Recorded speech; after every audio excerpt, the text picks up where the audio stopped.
Welcome back, everybody, to episode 175 of Comic Shop Talk. Guys, congrats. Congrats to me and Chris here. Yes, we've some sort of minor accomplishment here, Chris. But yes, here we are once again, episode 175 of Comic Shop Talk, our weekly comic book review show on the Late Night Chat Network, your first stop for pop culture talk. And join with me today in person, as always, not always in person, but as always on this show. Chris, how you doing? Hey, not too bad. How are you? Good. Excited to talk about these comics here today with you. It ended up working out pretty nicely. We were planning on getting together here anyways today. And it's episode 175. So we kind of try to, do these bigger ones in person. So it worked out quite well in that sense. Big weekend. Yeah, big weekend. Exactly. People are celebrating all kinds of things this weekend. Easter, 420, WrestleMania, the Leafs being in the playoffs. Let's do it, man. Here we go. Come on. But yeah, welcome back everybody to our weekly comic book review show. This is the show where me and Chris, we talk about the comics that we've read week to week. We come here, we talk about the books, we give you our thoughts and reviews on them, and show off some of the art. If you're worried about getting spoiled, you can always read your books and then come back. Make sure you're subscribed to the channel. Hit that thumbs up, that like button. Make sure to check out some of the other videos we have here on the channel. This week, we're talking about the new comics that came out for the week of April 16th, 2025. And as I mentioned earlier, yeah, spoiler warning as always. If you're worried about getting spoiled, read your books and come back. All right, Chris. All right. Cheers. Cheers to 175. Cheers to 175. Let's talk comics. Let's talk some comics. Cheers.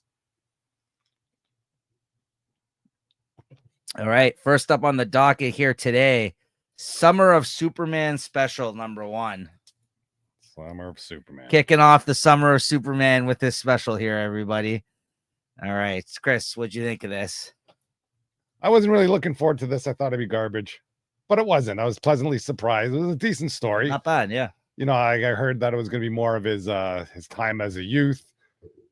And, the beginning was him meeting Lana Lang, or maybe not meeting Lana Lang, but them having he's about to admit that he's got some sort of crush on her. He's going to admit that he was Superman to her. And then some time traveler came in and kind of pulled him through time. And by the time the whole story unfolded, he decided not to. But I think what really carries this issue is this art. Of course, the Jorge Jimenez. Of course, can't go wrong with that. The George Jimenez. Everything he touches. I don't know how you pronounce his name, but he's fantastic. And the story itself is decent. It's nothing to write home about, but it was good enough. I enjoyed it. But he really absolutely does capture him at a young age really well. Lana Lang looks great in this. Like it's like you said, the art is a big. I mean the whole creative team though. Let's be honest. You got Mark Waid on the first story. You got Dan Slott on the second story, who's going to be also writing a Superman book. And then you got Joshua Williamson on the third one, who's currently writing the ongoing Superman story. And then you got Jorge Jimenez on art. I mean, it's a good team. And each story, honestly, I felt like they blended together very well, like to the point where it's not like I felt like it was different writers approaching each story, honly. Well, I think having the same artist all the way through really helps pull things together. Yeah. And, with Jorge Jimenez, just drawing Clark as a teenager, it's one of the few artists that don't make kids look goofy. Yes. Like, they just seem to look like a teenager in a style. So yeah, I thought it was good. Yeah, I think he worked on Super Sons, if I'm not mistaken, the series, which would make sense. I think he was the one that worked on that series. Because, like you said, a lot of artists do a bad job of drawing kids or like younger like characters, and he's not one of them. It looked great. Yeah, I think I agree with you, though. Having an oversized issue to set up all these Superman books with him as the consistent artist on this issue anyways, it sure helped. Yeah. Any particular storyline you're really looking forward to spinning out of this? Like, or not? Like, not really. Thing surprised me here is what's going on with Lana Lang. I didn't know she had superpowers. I didn't know that either. Yeah, and she's marrying Steel. Yeah. Which I didn't know that. A couple big bombs they dropped there on me, but so it seems like they all have powers now in this. It seems like it. I don't know, but I've been reading Superman for the last couple of years now, and they've never really referenced anything about her being part of the super family. They have a lot of stuff with the Steelworks guy, but. Well, whatever. Still, it fit. It worked the story, I guess. Yeah, I mean, yeah, it's interesting, but that was news to me too. I thought maybe you would have known that. Maybe you had read it in action, because I know you dip in and out of Yeah. action sometimes, or yeah, so yeah, news to me as well. But I don't think it was like the way they approached it in this, like it wasn't like a huge shock. Like I was just like, oh, okay, that's the status quo now. All right, that's fine. And then I kind of just went with it. Yeah. Yeah. So but yeah, they were kind of getting married in this, and of course she's like, something's gonna happen on her wedding day, and something obviously did. And there's a whole, like a whole little scuffle there between all of this super family got in here now. And but yeah, I felt like the way they left things, they gave us like a hint of maybe what's to come in certain aspects with like this page especially, but not to the point where they were setting a lot of things up. I felt like, I don't know, did you feel that way? Like I was kind of just like, hey, here's the teams of these new books at the end, and here's some new books. Like they showed the crypto book, they showed the Supergirl book, like ads at the end of the issue, right? So I don't know, are you in on any of those other ones? Like so far, just the Supergirl for the covers. Oh yeah, the Booster Gold thing at the end though, that was big. I don't know what series that's gonna play into, because Williamson's got a lot of stuff going on in Superman right now. But I guess it's Darkseid and that Lobo thing that's going on now, or sorry, I don't know if this Doomsday. This is the fallout of the All In Special, because that's the symbol behind it. Because Booster Gold went into that world to see what's going on. I forgot about that. Okay, and then I guess we found out what happened to him. Doesn't look still good right there. Yeah. Okay. So they set that up at the end. They teased that. I think I'm going to read the Dan Slott Superman Unlimited series. I'm interested to see what he's doing with that, because I haven't seen Dan Slott write for DC really. Yeah. But other than that, like I'll probably just continue to read Superman digitally. I don't think I'm in on Crypto or Supergirl or any of those other ones. Maybe I'll read the first Supergirl. I don't know. Maybe. Well, I'm not buying it, but anyways. Maybe we see those covers. There's some nice covers. I've seen them. I've seen them. What do you give in this? I give it 3.75. Yeah, I agree. Yeah, 3.75. And yeah, it was good. This is one of those rare instances of like one of these setup issues that giving you a preview of maybe some things to come that I think was a fun issue. Worth the price of admission for art alone, right? All right, next up we got Wonder Woman 20. All right, and finally we're a little variant cover here. Oh, very nice. Take a look. I think it's like Gillian March. Yeah, the guy who drew this issue. Yeah, Gillian March. Yeah. So that's so this is the first issue outside of that long arc that they had in the first 19 issues of the book, or most of them anyways, when they weren't taken over by tie-ins for events and stuff like that. What'd you think? Yeah, I think I like this issue here. That the storytelling was, I guess, sort of basic. It was a lot of the 3x3 panels. I think there were 9-panel grid essentially. 9-panel grid. I thought the art was decent, and I was like seeing, a nice story with Wonder Woman and Batman together. You don't see them together on their own very often. And I guess Wonder Woman kind of takes Batman on a tour of Olympus there, and it's kind of funny seeing how the gods react to Batman while he's there. I guess in the story, a mystery is afoot. It looks like Hippolyta has killed Ares, but she feels that she didn't do it. And Wonder Woman brings in Batman to help solve the crime. So, so that's fun stuff. I think it's just a two-parter, so I'm down for it. I liked it. I thought Gillian March looked great here. I think Tom King does a great job at the 9-panel grid setup, famously the Watchmen kind of grid setup by Alan Moore, which he kind of copies a lot of. He does this time to time. But I think he works really well this way. And I thought this was a great story. I really, really, really enjoyed this issue. I think Batman, him coming in as the world's greatest detective to kind of help them help Wonder Woman out and kind of getting treated the way he did, and the whole talk about how gods look at people that aren't gods. I thought that whole dialogue going on, and how Zeus and everyone was treating them like shit, and how they don't really trust him. And I love that part with one of the goddesses. Aphrodite. Oh my God. Batman is just sitting there with Wonder Woman after meeting her, because she's all over him and very interested in him, right? That was a good scene. And then afterwards, him and Wonder Woman are talking, and she's and he's staring into the distance. She's like, "Are you there, Bruce, or what?" He's like, "Oh, sorry, I don't know." No. He wasn't smitten. He was noticing the air was about the lightning that was about to hit him. That's what it was. He wasn't thinking, maybe I should go back up there. I might have a few more questions. That's what I was thinking. Diana, wait here. You go do some recon on your own. But then they went to go speak to Zeus there, and he's just like, it's like, what happened with him getting hit by this lightning bolt? He almost died. He's like, oh, someone stole it. I don't know. Yeah. It's like, yeah, I'm looking stolen. into it. Yeah, it was stolen. What can he do? Yeah. But that was just like a great part. And she's like right up in his face, and yeah, like almost trying to seduce him, right? As he's trying to like kind of ask her questions. Like it's great. I really enjoyed this. I thought this was just a really good setup of an issue. And if this is a two-parter, this is the thing with Tom King. He has these types of stories in him, but sometimes he gets more involved in these long, drawn-out ones where he can just kind of come here and like, do these little things, and they're great, right? Yeah, I hope it's a two-parter, but I mean, there's been so many individual issues that he's done during this run, that even that first 19, like I remember the tie-in issues for the event that was going on at the time were my favorite issues, like in like a long stretch of them, honestly. Yeah. So I like when he does this. Yeah, this is him getting hit by the lightning. I just like when he's looking off in the distance. Yeah. And Wonder Woman's kind of going, hey, yeah, buddy, all you men are the same, or whatever the hell she said. Yeah. Yeah, I liked that a lot, man. That was great. What would you give this? Yeah, I'll give it a 4. That was my original assessment. I'm gonna give this a 4.5. Oh yeah, I really love this one. Next up, Teenage Mutant Ninja Turtles number 8. Got that one right here. Yeah, I just read this one online. Oof. Yeah. You're not buying this, are you? No, I'm not. I haven't got it on my pull list. Yeah. I mean to, but what an amazing looking book, though, man. Oh my god. I'm in love with this artist on this book, honestly. Like, he's doing these guys right. Yeah. And the story it's crazy here still. Freaking with what's that, Donatello? Yeah.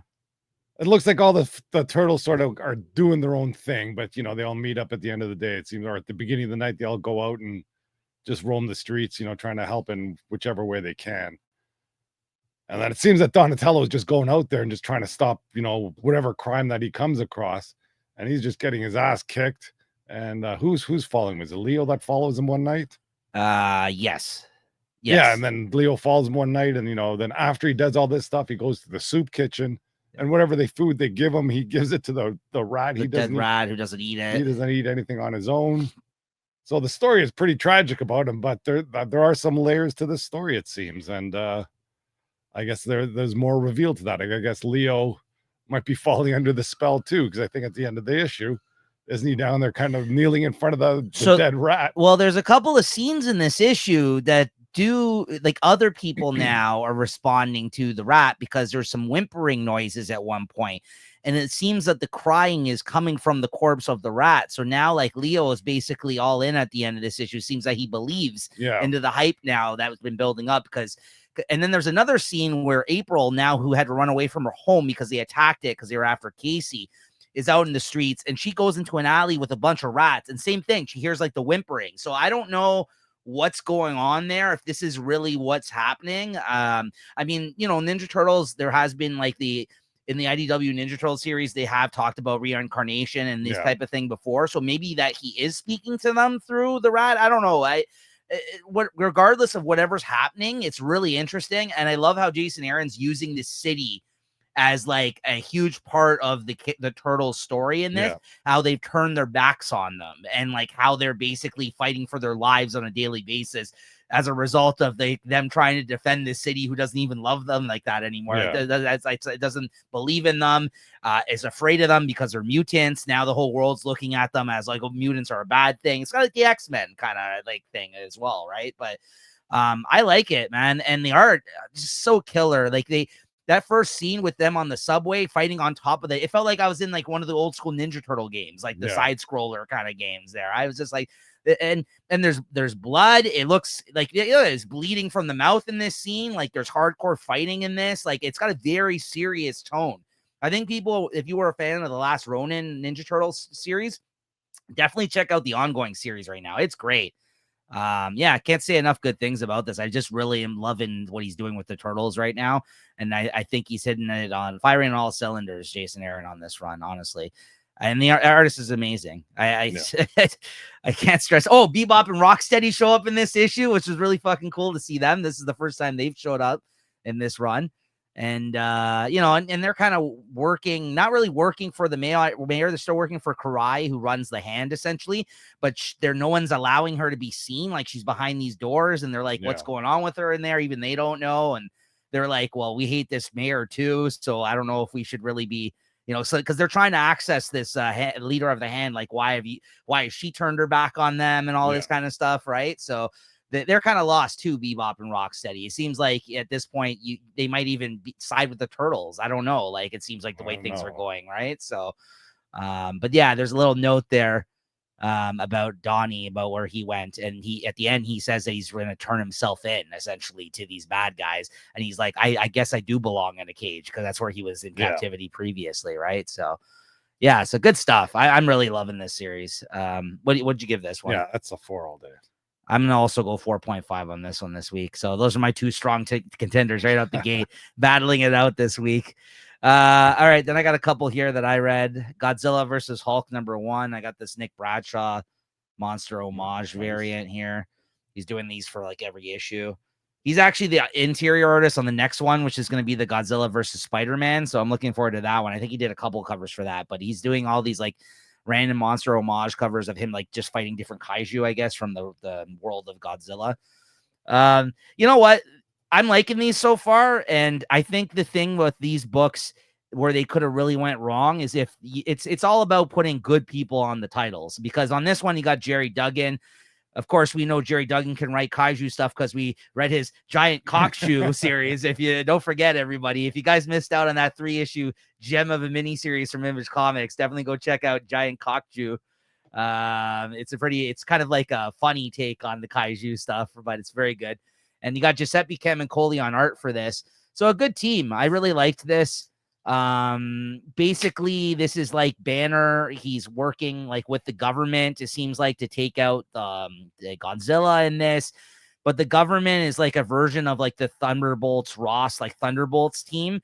And by the end of it, of course, turning into the Hulk, he kind of, it seems like the formula is the same though in both one-shots that I've read so far. At first they're against Godzilla, then another kaiju shows up. And even in Godzilla movies, the Godzilla and whatever hero is in the issue team up to take down the actual kaiju that's trying to hurt them. And, Godzilla is just misunderstood or whatever. And then he goes back into the ocean or whatever at the end, right? That's basically the setup of each one. So that's essentially what happens here. But then there's also this whole thing about the government being the bad guys, the Thunderbolt Ross team, and why is the Hulk kind of like siding with them? And so they basically, him and Godzilla as the Hulk team up, and there's this whole part where the actual his radiated blood goes into the Godzilla, and then he turns into a Hulk Godzilla. So it's kind of cool. Again, I've had a lot of fun with both of these one shots that have come out so far. So this could have went really bad. I'm glad that it hasn't, at least for me. Your mileage may vary, but yeah, King Hedorah or whatever his name is, Hedorah, comes out in this one that he fights, and then like I said, the Hulk comes. You smash all monsters. Yeah, Hulk, greatest one there is. He first takes down Godzilla, but then, comes to his aid and assists him in taking out. There's the Godzilla, Hulk's Godzilla. Yeah. So it's just really dumb fun, and it's got some good writing and art behind these so far. So I'm with these one shots so far, and Nick Bradshaw is doing the next one, so I have no doubt in my mind that's going to be great, at least on the art standpoint. So I've been digging these. I'll give this a 3.75 out of 5. Honestly, verging on a 4 though. It was a lot of fun. Nice. Then you got Absolute Flash #2, and you said you didn't end up reading this in time, or not in time, but I did get the copy. Okay, did you get this cover? Which one did you get? Yeah, just the nice. Yeah. So yeah, I again, they're taking their time. They're taking the sweet ass time with this book. It's slowly unfolding, but I'm liking it so far. I am enjoying it, but I will say again, half of this issue was still dedicated to him zooming around, not knowing what's going on, Chris, being confused at all this, having the bad guys chase him. So it very much felt like more of the same from the first issue, but they do delve a little bit back into his past prior to this accident happening. And you kind of see that whatever happened there with his dad and Barry and all that, because this is Wally West in this now. And And, but I will say, like, there was even like a double page spread like this in the first issue, I remember. So it's very similar, I feel like, to the first issue. But they're taking their sweet ass time here. But what's there on the page, the story that's unfolding, I am interested, I am invested in it, and I'm enjoying it so far. And at the end of this, the new rogue that shows up that we know of from the Flash is Gorilla Grodd. But in this one, he's like a little chimpanzee or something of some sort. So he's a little bit different from the Grodd that we know, just like all the other rogues that are in the mix here at the moment. So they kind of catch up to him finally in this story. And, he kind of zooms around to evade them, and some shit like that goes down. And then by the end of it, I think a truck or something rolls up. And yeah, it looks like Barry, something happened to him. Like he died for sure, they're saying. And this truck rolls up. He brings him some reinforcements. Okay, we're going to need to get Grodd. Then this little monkey shows up. It looks like the big gorilla's coming out before they had the big reveal there. Yeah, well, that's why you get the eyes in the panel before here. Yeah. And then all of a sudden it cuts to this. And I was like, okay. I was like, you know what? I'm having fun with this. I'm enjoying it. I think Lemire's doing a good job. But I will say they're taking their time telling the story so far. Like, don't expect big things to happen these first 2 issues if you haven't checked it out yet. But maybe even wait for the trade. But I'm enjoying it. It's good so far. So I'll give this a 3.75 out of 5 as well this week. Next up, I got Superior Avengers #1, which is the newest tie-in from the One World Under Doom miniseries that are spinning out of it. This is basically like his Thunderbolts-esque type team that's trying to pose as like a new Avengers. And the roster is all basically ex-villains or villains and other types of people that I guess are close to Doom, that he's kind of involved in this new Avengers team that are all under the guise of like, this is the new Cab, this is this guy. It's basically Thunderbolts essentially. So this wasn't that good. I surprise. I didn't like this. I really liked the concept. I liked the idea of it. But I didn't find myself having an attachment to these characters in this issue, even though some of them were pre-established characters. I just don't think they did a good job of explaining how this team kind of came together. Because I don't think I've been reading like all the tie-ins so far, and we've been reading the main story. I don't know where this was pre-established until this miniseries. And if that's the case, then they've done a really bad job, I felt like, of introducing everybody in this one. And I thought the art was good. I thought this had a lot of potential, but wasn't that great. I'll give this, honestly, disappointing 3 out of 5. I thought I wanted to like this. I like the Thunderbolts as a concept. I like the idea of these fake teams of villains that are trying to pose as Avengers coming together. I've seen this done many times at this point. This is probably one of the worst examples that I've come across of that. And sad to say, because I felt like overall the World Under Doom spinoffs have been good than bad, honestly, so far. Like even the ones where I'm just like, I'm not as interested in that one. I haven't really said that any of them have been bad so far. This is the one I've probably been most disappointed by so far. So I don't know. Yeah, because you got Malekith, the Dark Elf here. You got there's some interesting characters on this. You got this Superior, what's his name? Dr. Octopus now that he's in some other body now, I guess. Yeah. So I don't know if it's just a woman that's now this Dr. Octopus, or if he's in her body. Because remember, he was mind jumping around for a while. Yeah, I don't even know what's going on. That's the thing. I don't think they did a good job of even bringing me up to speed, like what's been happening with these characters in this first issue. So I don't know. And then, of course, you get Doom showing up for a moment and kind of checking in on his team. Amadeus Cho shows up. It was disappointing, honestly. Before you knew it, the issue was done. And I didn't get hooked at all. So I'm done with this one personally. Yeah. So don't buy this one. If you're going to buy any of the tie-ins so far, I think my personal favorite one has been the Doctor Strange one.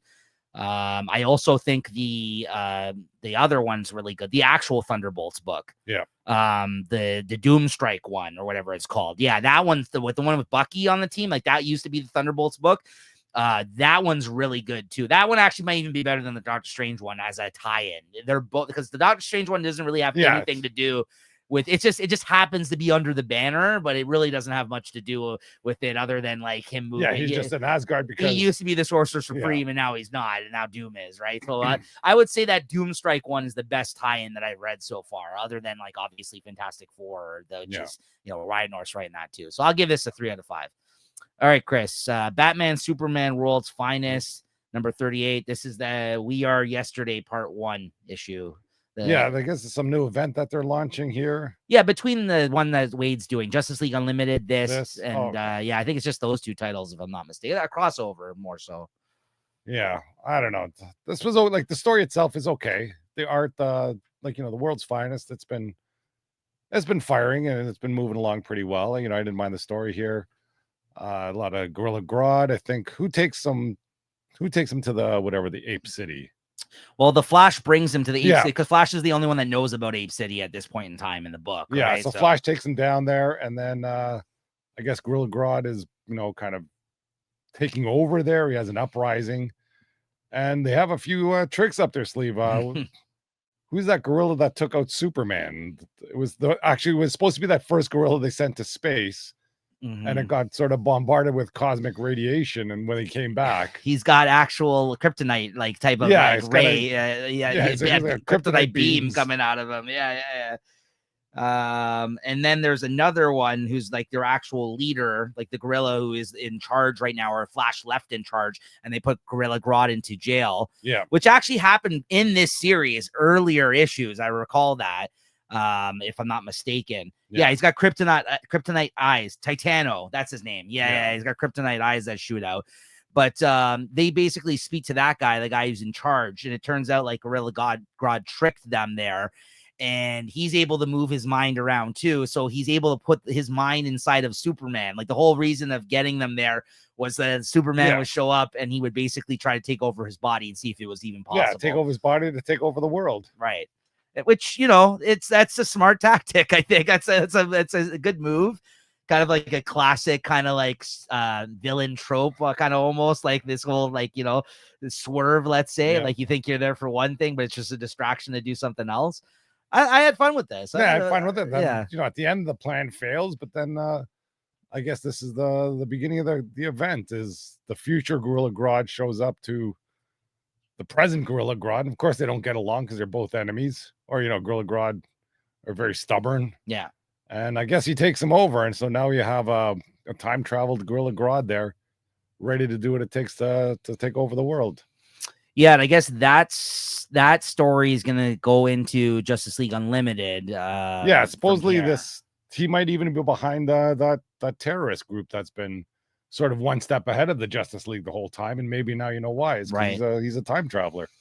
Yeah, so it's the crossover between, it is just those two books. And I think there's going to be 2 issues for each, if I'm not mistaken, I think, back and forth. So this is going to go into Justice League Unlimited, and then it might go back to this title, if I'm not mistaken. So, yeah, it was a fun setup, a fun story. I thought the art was good, and I'm on board for this one. I mean, I'm reading both titles anyways, so, I mean, like, whatever. But I think as a setup for a story, I quite enjoyed this. It was weird seeing Grodd in 2 books this week, though. Obviously, one's an absolute version, one's this version, but it's not often you get 2 Grodd books in 1 week, especially not 2. Oh no, I guess Absolute Flash is a Flash book. Never mind. So, what'd you give this? I'll give it a 3.75.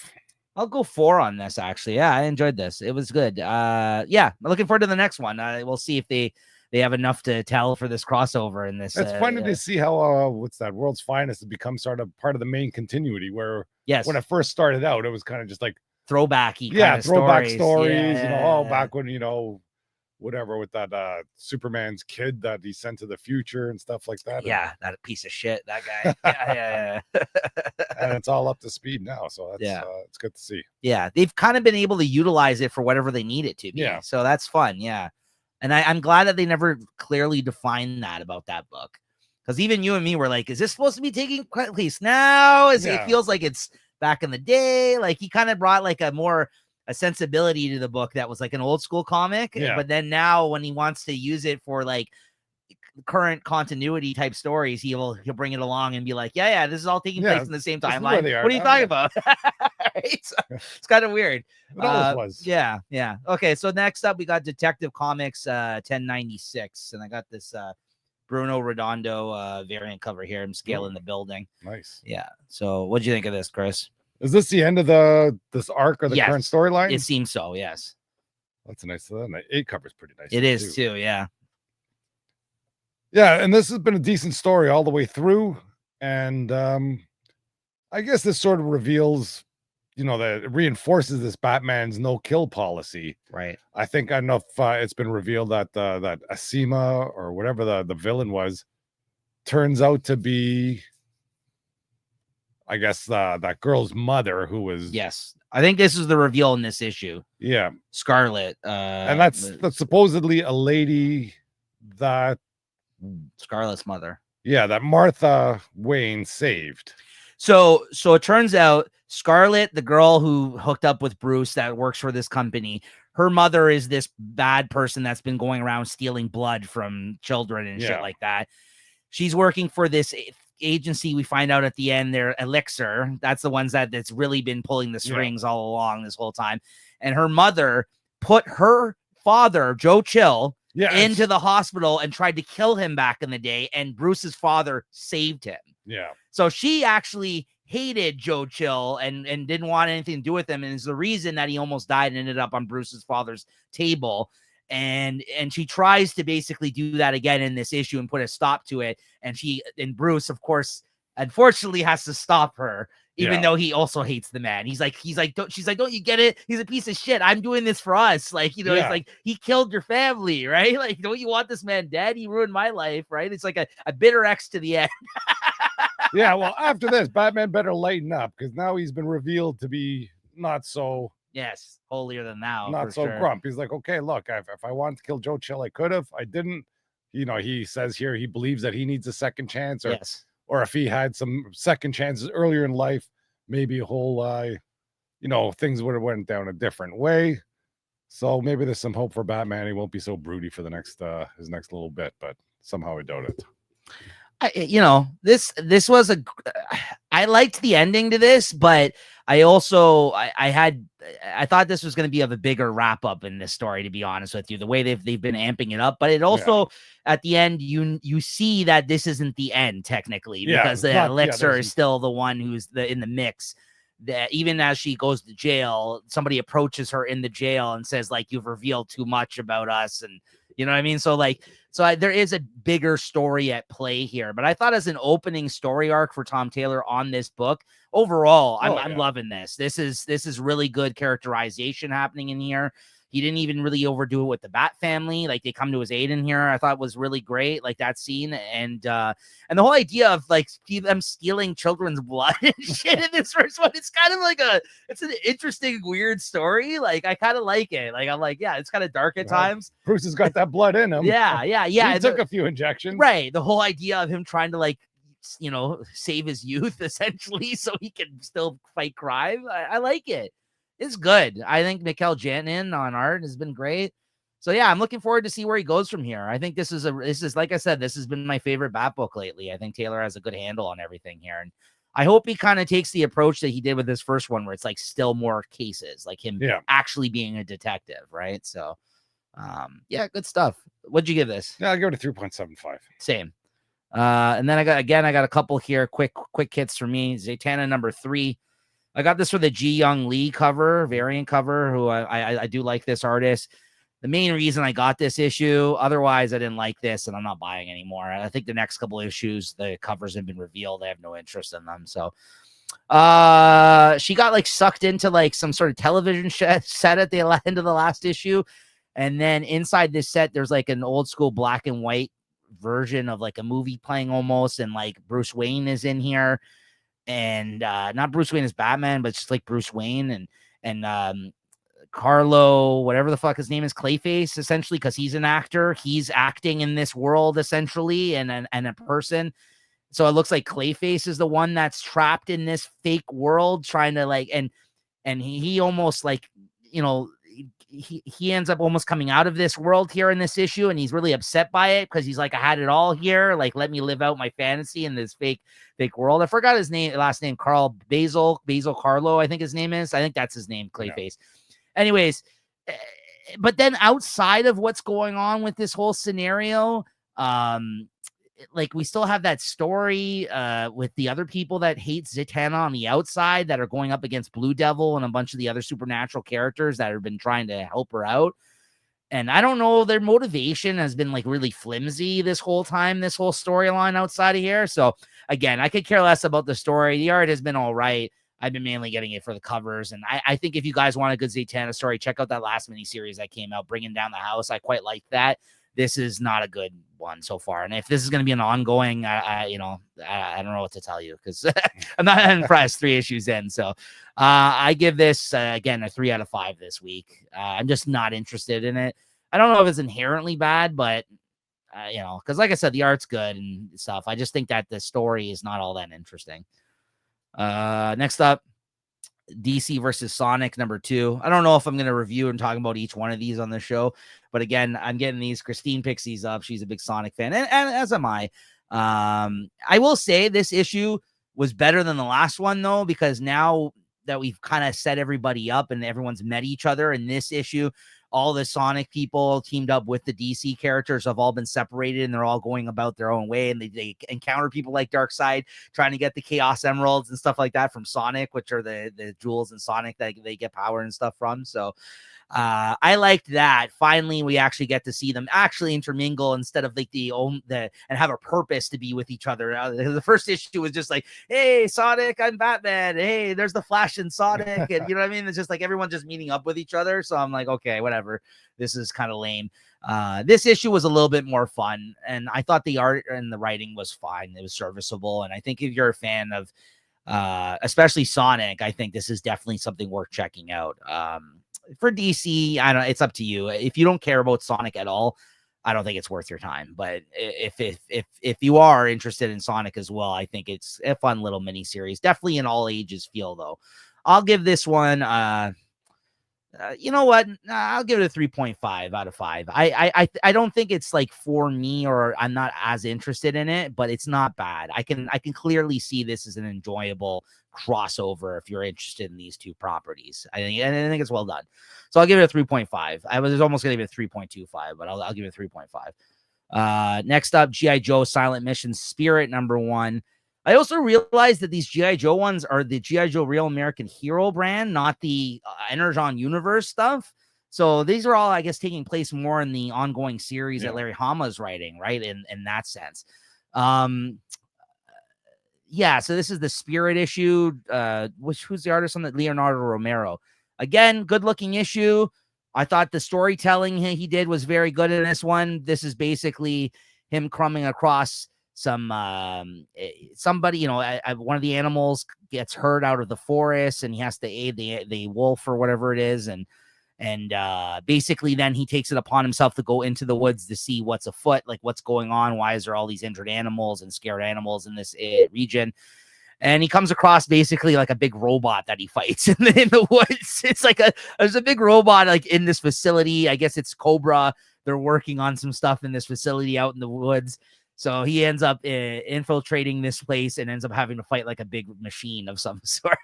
There's your story. Of course, the forest is all cut down. Yeah. So again, not bad for what it was. It wasn't bad. I still think the weakest one that I read was the first one, which was Beachhead or whatever it was.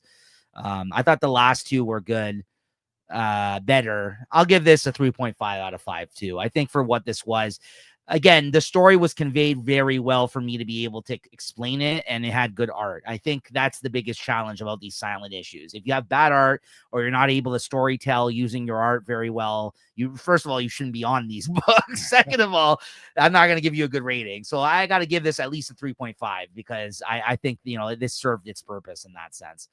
I think the Wes Craig one might be next week. I'm looking forward to that one because I really like Wes Craig. I'm surprised they didn't have Spirit looking back over the forest and then having a tear. Yeah. A piece of garbage just fall.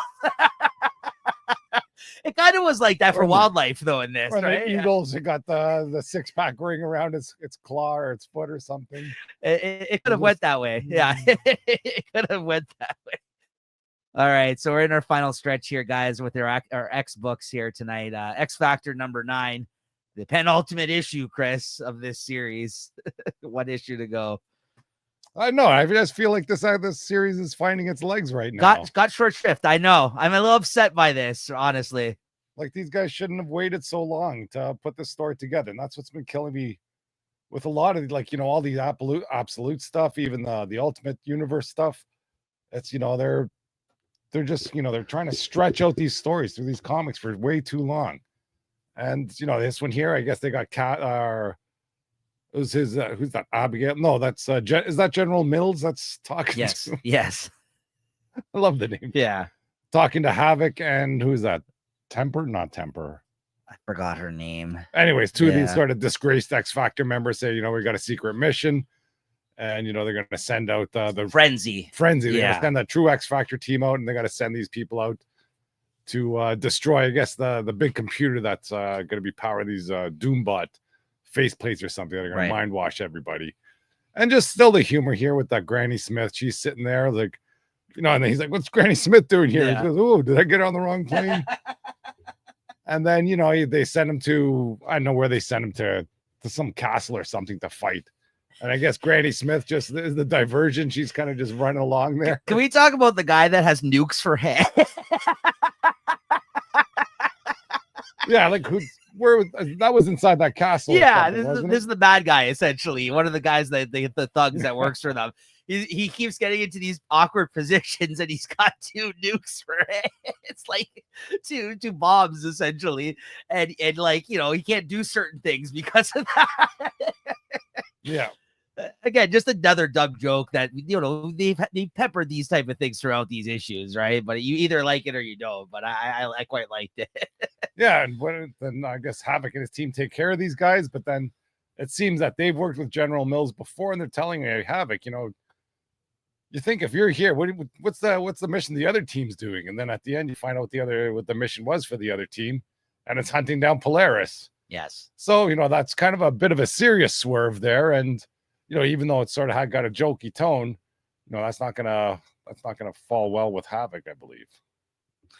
I'm just disappointed because we get some other series that go on for a lot of issues that I feel like are undeserving of it. They were actually trying to do something different with this book, and I get it. It's not for everybody, and it may not be what you think of an X Factor book, but I like the idea that they tried to do something in this that was different. And not only that, they're talking about something that's very current in today's life, about at the heart of it, this is them dealing with evil corporations in this story. So you know what I mean? Yeah. I guess it's a little on the nose at times. It can even be a bit corny sometimes with the jokes. I get it. But I like it, and I'm kind of disappointed, like you said, this didn't get at least another arc or something like that, because it was just finding its legs. It has to deal with crossovers, X crossovers. Yeah. One issue, that last one, for example. Even the start of this issue, they had to have that snapshot of them all taking photos because the one world under Doom thing going on. I just think that he could have done something with this type of this team. I think could have found themselves into interesting corners of the Marvel universe and used to an interesting kind of degree where you really use a lot of the other super teams at this moment in time, right? Yeah. So if this is it, if this is the last hurrah and we don't see this, because they've already canceled the book. I think next issue is the last one, even says to be concluded in this issue. That's fine, but I really hope they pop up somewhere else again. I mean, because if all these books can come back with a new #1 issue, I don't know why we can't get another 5-10 issues of this. Yeah. Really, I get it. It may not be a huge top seller, but this is what sucks. They try to do something different, and then you just don't find the audience for it, right? Well, who knows? Maybe they could put it on pause, and we'll see. Yeah. So, listen, I'm not going to say this is the best thing out, but I quite enjoyed it. Yeah. So, I look forward to reading X Factor when it does come out. Yeah. So what'd you give this? I got a 3.75. Yeah. The same. Yeah. So, let's see what they do with the last issue. But again, I am disappointed to see it go. It's just the fact that there's the books that was it X-Force and NY, I can't. Is X that one's ending. Okay. That one's actually ending. Sorry, that's the wrong one. There's one NYX or one of those books is continuing on. I'm why? I've read a few issues of that, and I felt it was Well, terrible. I think there's supposed to be 3 tentpoles right for the X-Men. It's supposed to be X-Men, Uncanny X-Men, and then maybe NYX or Wolverine usually is in that spot, I would say, though. Well, but I think team as for X books, right? And I think that was supposed to be that's the other one. Maybe that's the only a Young Mutants one, it's the Kitty Pryde one that's staying. I think Exceptional X-Men. Yeah. So, yeah, whatever. Ultimate Wolverine #4. I got this David Aja variant cover here. Yeah, I like this one. I got the one with the wolf and the dog or whatever, or the wolf or the bear and Wolverine. Okay. Yeah. So before I read this book, I got spoiled. I saw basically the spoiler at the end. I saw it on one of the panels and in my feed there, where you just see sort of Jean Grey all tied up, and that got me jazzed for this book. And unfortunately, the rest of the issue. And then I got the book. Okay, let's go and see what's going on. You know, we're gonna get some new some real mutants revealed to us. Okay, okay. You know, I thought this little dog or wolf and bear story is gonna have this go on until, you know, you get the splash page with credits. And, you know, you got, you know, there's some, you know, you can kind of hear some conversation going in the background where Wolverine is basically restrained, like, I don't know, maybe physically or pharmacologically, and all the other people around there. But then it goes on another page and another page and another page and another page.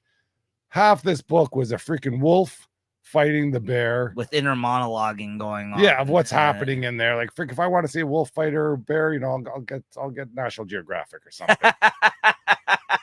And then, of course, you know what you can figure this whole book out all the way through. You know, when they do get back to the page, there you go. You know, why don't you? That was a good shot, though. I mean, it is a good shot. But you could have had Wolverine slaughtering all those people before, and then this page, and it would have looked just as good. So was that moment actually happening, like in his head, or was it trying to show us what it's like when he attacks people, or was that actually happening? I don't freaking know what's going on. See, that's what I mean. It was a little bit too like wasn't even clear as to like why this wolf. Like, I guess Wolverine is the wolf, and right. And the bear is. But was that actually happening outside of this, or was she controlling him with her mind? Like, it wasn't Jean Grey's doing there, was it? Like, who knows? But I'd rather have seen Wolverine freaking wiping all these people out. Instead, you just get the final product of them. Yeah, and then you could have the inner monologue. Right. Oh, I'm a wolf. Let me fight the bear. It was almost like they were trying to go for a Weapon X type of thing, but they just overdid it. And between this and that last Ultimates issue, I don't know what's going on with these Ultimate books right now. Took a break this month. Yeah, sure. This is what I thought of when I was reading this. I'm like, right after the last one, what we got with the poem or whatever it was, the rhyme, and they just had all this singular shots. I'm like, again, we're doing this kind of thing here. This felt like very similar in that sense. This was even worse. Yeah, I didn't like, you know. I mean, at least we got this. Yeah, you got this. Yeah. From here on out, it was okay. Yeah. But the best part of this comic, if you didn't read the last page, you know, where they have the sort of the notes, that basically explains a whole bunch of stuff, what's going on, how Jean Grey was captured, what happened to Professor X. Oh, I didn't read that. I should go back and read that then in the notes. Well, unfortunately, you know, the best part of a comic shouldn't be the last page notes. Agreed. You know, you could have used some of that to another good shot at the end. Yeah, though. That's what I saw. Very interesting. Yeah. As a spoiler, like, oh wow, Jean Grey's up there. You know, once I saw that, you know, I kind of shut that down. I didn't want to get. So it looks like they're using her as a actual Cerebro or something like that, almost like something to control. Well, yeah, they say they have like 3 ways to control Wolverine mentally. Right. And that's one of the ways. So if one way fails, then, you know, instead of seek out mutants, though, they're using her to basically power a bunch of like mind, like telekinetic kind of stuff, though.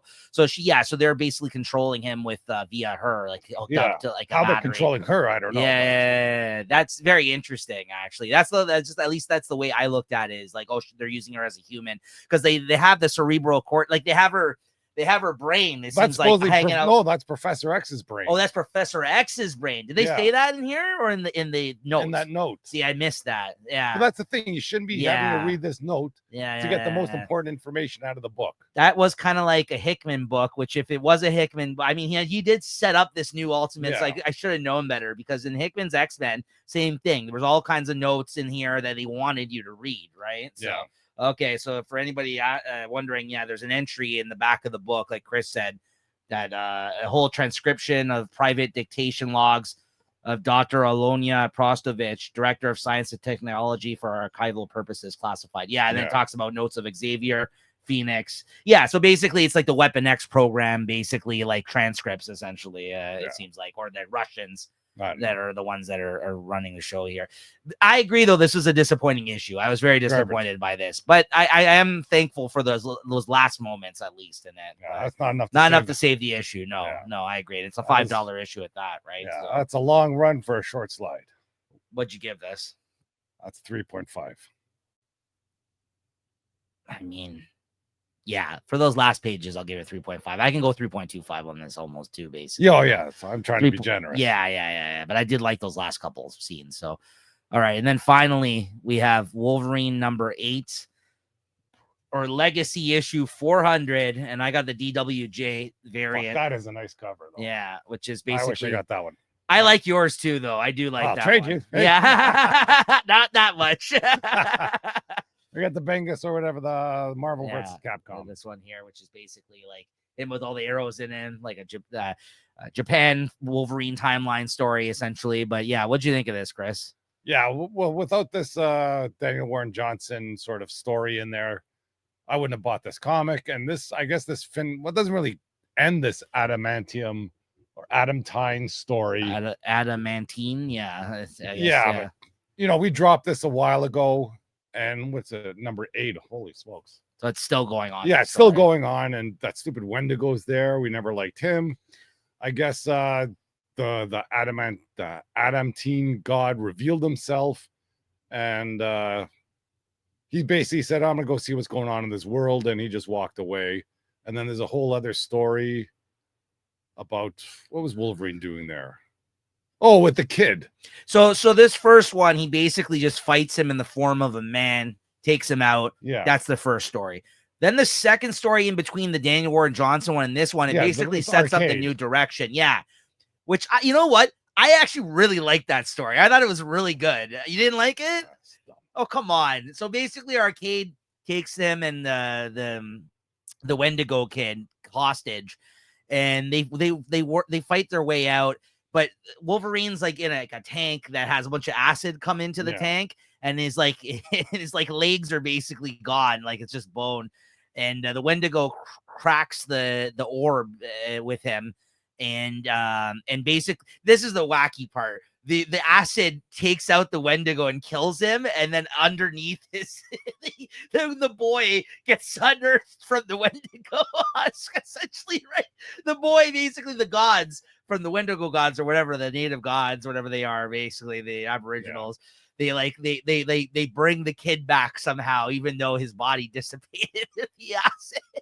It basically just dissolves, and out comes the boy, like he's like nothing happened, like he's in a shell or something of this Wendigo. Why didn't he draw a comic book of what happened in a couple minutes, like he did when he became the Wendigo?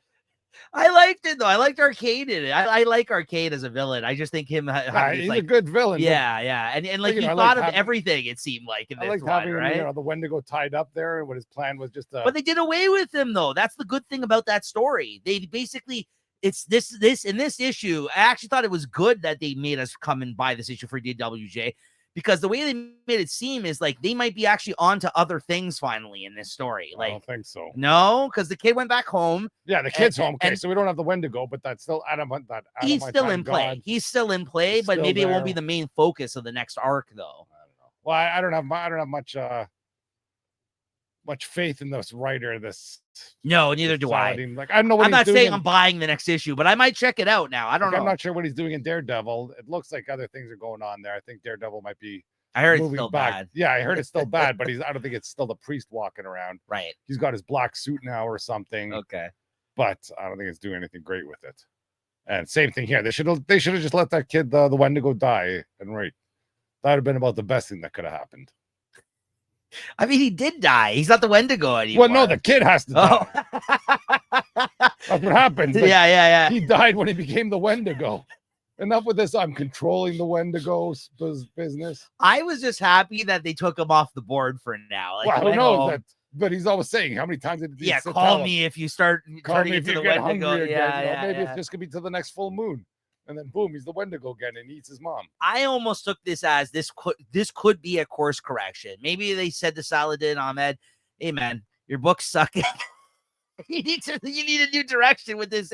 People are gonna buy this because of DWJ. We need you to start writing a different story here." That's what it seemed like to me. Like he got told. I don't think the editors are saying that. They're patting him on the back. Great job, buddy. Keep it up and keep up with what you're doing in Daredevil. These are winners, my friend.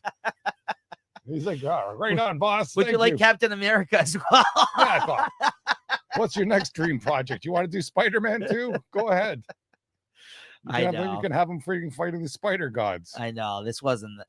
I didn't mind this issue. You sounded like you just liked it. Okay, let's get to the DW. This is him getting unearthed from the Wendigo. Yeah. Oh my God, I'm a boy again. Let me draw a comic book. Listen, I was expecting a lot worse. That's all I'll say. I actually thought this was okay, these stories. So, but yeah. Oh, and then his mom. I guess that's the, a stinger. That's a swerve at the end. yeah. So it seems that Wolverine's mother could be alive. Mrs. Howlett. She's alive somewhere out there. I think Marvel had a meeting and they got all these characters out. Okay, Spider-Man, what part of your life haven't we gone to? Oh, before you got bit. Okay, we're gonna take you back to grade school. And now, Wolverine's mother's never been part of any story. Now all of a sudden she rejected him. I thought he killed her when he was a baby or something. So I'm wondering if what they're pulling from here is Wolverine origin, because I think in Wolverine origin, it's talked about a little bit more like this Howlett, James Howlett, and his actually having parents and all that, which before the story Wolverine origin, he didn't have a definitive origin. Like Weapon X was the closest thing to the origin that we had, but it was just the origin of the adamantium like claws and everything. So I never really liked the fact that they did a Wolverine origin, but I read the first. Make it worse. I didn't mind Wolverine origin when I finally read it though, but I don't love the idea of it. In it, like the story itself was fine, but did we need it? No, I didn't think we ever needed it. So, do we need his mother coming back? Not necessarily. And you need him freaking pining about it. Oh my god, my mom. We also don't know if this is actually the case or not. Somebody could just wrote this letter just to fuck with them. Like I think that's more likely than anything, right? It did pique my interest though a little bit. I'm not gonna lie. I was like, okay, that's interesting, I guess. And then we get DWJ doing a Japan story with basically like a samurai Wolverine story that a little Japanese fable or something. No, very lone wolf and cub type vibes going on here, almost like it's feudal Japan Wolverine story. I mean, it's great. I mean, if you like DWJ as an artist, it's just worth checking out. When's the next time you're gonna see him drawing Wolverine in comics? Right. Who knows? Very different type of Wolverine story, but we've also seen his days like different stories in Japan. And so if you like that version of Wolverine, I think it's worth checking out. But it's a very quick story. It's like 10 pages or something. Not very. I didn't expect it to be much. I'm surprised it was this big. No. Great looking though, of course. I think I've uploaded all the pages here, so take a look. It's great stuff. I mean, I like how crazy his fucking hair is in this one. I mean, it's awesome. And just like the whole mask that he's wearing and everything like that. I mean, if you like samurais and ninjas and this kind of stuff, like this is definitely going to be up your alley. And especially if you haven't read any, it's bloody. Yeah. Especially if you haven't read any like Wolverine type of stuff. Yeah. I just like having him stomping around with all the freaking arrows kind of coming out of him. Yeah. Wasn't that like, when did he get some sort of, what's that, commission? I have one. Didn't he have a bunch of arrows in him or something? I have one like that. Oh no, not the one I have. No, I have a Conan one last year. I have a Conan one that he has a bunch of arrows through him. Okay. Yeah. So I thought, last year you said you had some commission. An Old Man Logan one? Yeah. That one I think he might be banged up like that. Yeah. I thought he said this was something that might be coming or not. Who knows? Yes, that you're right. But I think that was when they were talking about a different version of Wolverine. And it's the one in the Weapon X one, I think, if I'm not mistaken. I think it may have been that one. But anyways. Yeah, he had boots. You're right. That was from Nick Bradshaw. Yeah. I have to look into that. I don't know. I don't know if he's actually appeared yet, that version. I don't think so. Yeah. But that was good. I mean, it's DWJ. Great stuff. Yeah, I think it was worth it picking up for that. But I don't know. I might read the next issue. I was a little interested in the other stories, but not to the point where like I'm gonna be buying it again. I'll say that much. Yeah, for sure. What'd you give this? Yeah, 3.5. I'm gonna go 3.75 on this. Actually, yeah, I liked it more than I didn't. I was expecting to hate the first two stories. I thought they were fine. DWJ is still a highlight, but all right. No, I hated them. All right, that's it for the books that we read that we want to talk about this week. Chris, what are you looking forward to checking out? I don't have my list here next week. Nothing to look up. No, here, so maybe I have to go through it, and I'll see if you go through your stuff, and I'll let you know if I'm in or out. Okay. I know you're thrown off. You're not your usual setup here today. Yeah. All right. Let me just bring it up here. Give me a minute. But yeah, 175 episodes. Who thought we'd make it this far? Oof. Easy. And then we're gonna be, hitting 200 episodes before the end of the year. So that's great. That's it. Stocks of comics everywhere in my place. I don't know what to do with these things. I think I gotta start purging some of those bad boys. Never. All right. Let me see what I got here for next week. I can bring up the shipping list here for you too, but let's see what we got here. Absolute Wonder Woman 7. Yeah. Amazing Spider-Man 2. Yeah. Yeah. Unfortunately. Batman 159. Yeah. Yeah, Batman, Hush. for sure. Yeah. Harley Sure. Quinn 50. No. Invincible Universe Battle Beast number 1 comes out next week. I picked that up. Yeah, I'm looking forward to Hope that's that. good. Yeah, same. Justice League Unlimited. That's the crossover. I'm out. Minor Arcana, the Jeff Lemire book. One World Under Doom #3. Yep. And then we got X-Men 15. We got a Marvel vs. Capcom Juggernaut cover for that one as well. Yeah, so I might have that. Yeah, so I got that. So that's all I'm picking up physically next week. Let me just bring up the shipping list, see if there's any other ones of our interest here. So this is for April 23rd that we're talking about right now. Let's see. Let's see what we got here.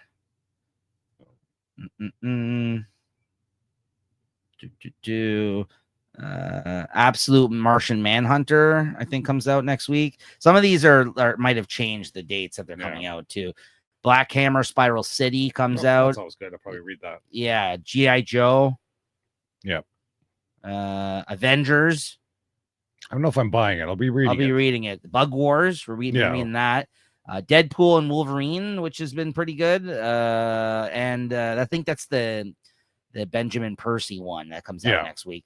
And then the finale of I'm assuming the first miniseries of Those Not Afraid, which is the serial killer. The 2 serial killers. Yeah, that's good. So some interesting stuff coming out next week there. Maybe not a lot of physical pickups, but so definitely some things I'll be reading and talking about next week.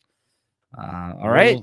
That's going to do it for what we're going to be reading for the week of what is it? April 23rd. And Chris, your favorite book of the week here on episode 175. I can tell you Wolverine's had a poor showing in both his Ultimate and Mainstay universe this week. Yeah. I don't know. I'm gonna have to give it to Wonder Woman. I didn't want to, but it was a good issue. No, it's between that and Ninja Turtles for me. And they're both always in the mix. Yeah.